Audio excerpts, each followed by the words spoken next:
Belum tentu. Oh iya. Belum tentu diterima. Karena untuk menjadi orang yang syahid itu pilihan. Makanya orang-orang di sana itu begitu ini diceritakan oleh orang yang langsung di sana. Seorang ulama pernah ke sana, pulang, mereka cerita anak-anak di sana tuh mentalnya luar biasa. Begitu kemudian terjadi pemboman, mereka bilang hari ini giliran saya. Enggak giliran saya. Kok bisa? Karena saya sudah hafal 30 juz. Waduh. Harusnya saya dapat dong giliran saya. Ini jadi kayak lotre, Mas Dirga, Mas Gilang. Kayak lotre dan saya udah nyiapin diri saya untuk jadi syahid. Lah, mereka pikir semua orang ketika sampai sana boleh kemudian untuk berperang. Belum tentu. Karena Rasulullah ketika berjihad itu milih orang-orangnya. Dan gak akan dimasukin orang-orang yang belum siap untuk itu. Jadi anggaplah begini, syahid itu adalah hadiah daripada Allah. Syahid itu di dalam Al-Quran itu adalah semacam kayak apa Mas ya? Kayak orang dapat gelar S3 gitu. Kalau di dunia akademisi gitu maksudnya. Udah yang paling tinggi lah, doktoral. Nah, dan itu hanya diberikan oleh Allah pada orang yang berhak. Itu nggak diumbar oleh Allah. Oh gitu ya. Jadi belum Khalid bin Walid, Mas Dirga, Mas Gilang. Khalid bin Walid di akhir hidupnya itu mengeluh. Karena nggak pernah syahid. Kenapa saya nggak syahid?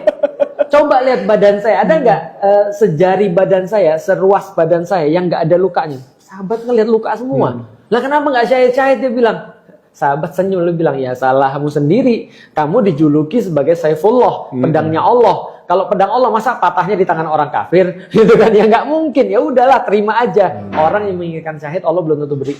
Iya benar juga sih. Saya juga kemarin tuh sebenarnya takut salah juga karena kan saya bilang gini, mungkin saya nggak siap untuk bisa berjuang langsung di sana entah ngapain gitu kan ya.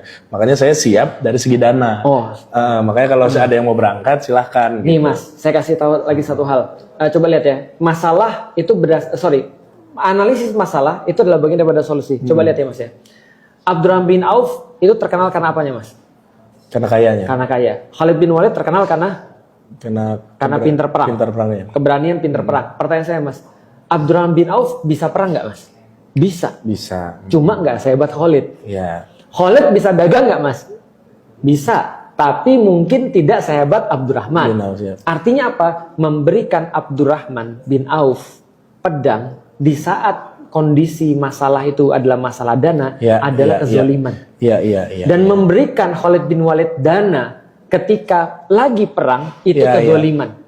Maka kita harus lihat dulu kita tuh pentingnya apa solusinya. Nah, itu yang langsung kita tanyakan Mas. Kita coba tanyakan kepada Profesor Al-Awaisi, Abdul Fattah Al-Awaisi, Prof, tolong jelaskan kepada kami apa yang diperlukan sama Palestina. Karena kami nggak mau sok tahu sebagai orang yang punya ilmu. Nah, itu dia. Kamu udah 40 tahun di sini belajar tentang Baitul Maqdis. Kamu belajar dalilnya, belajar kondisinya, semua kamu pelajari. Tolong kasih tahu apa yang bisa dilakukan oleh orang Indonesia. Kaget kita ketika beliau bilang kami nggak perlu duit Anda. Kami nggak perlu Anda pergi ke sana. Loh, terus gimana? Kami perlu kepala Anda.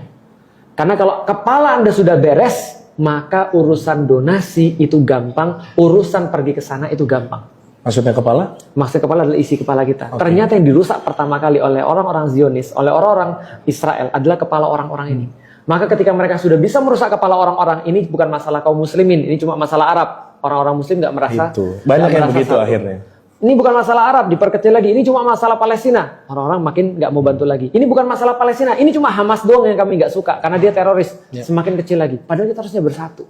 Nah, itu yang mereka nggak suka. Berarti orang-orang Indonesia sekarang, menurut Profesor Abdul Fattah Al-Awaisi yang sudah 40 tahun dia meneliti tentang Baitul Maqdis, yang paling diperlukan dari orang Indonesia adalah bagaimana caranya pemikiran ini dibersihkan. Nah, itu luar biasa. Sebelum kemudian apapun terjadi, sebelum pembebasan lahan atau pembebasan tanah, insya Allah gitu kan yang akan terjadi, maka pembebasan pemikiran terlebih dahulu.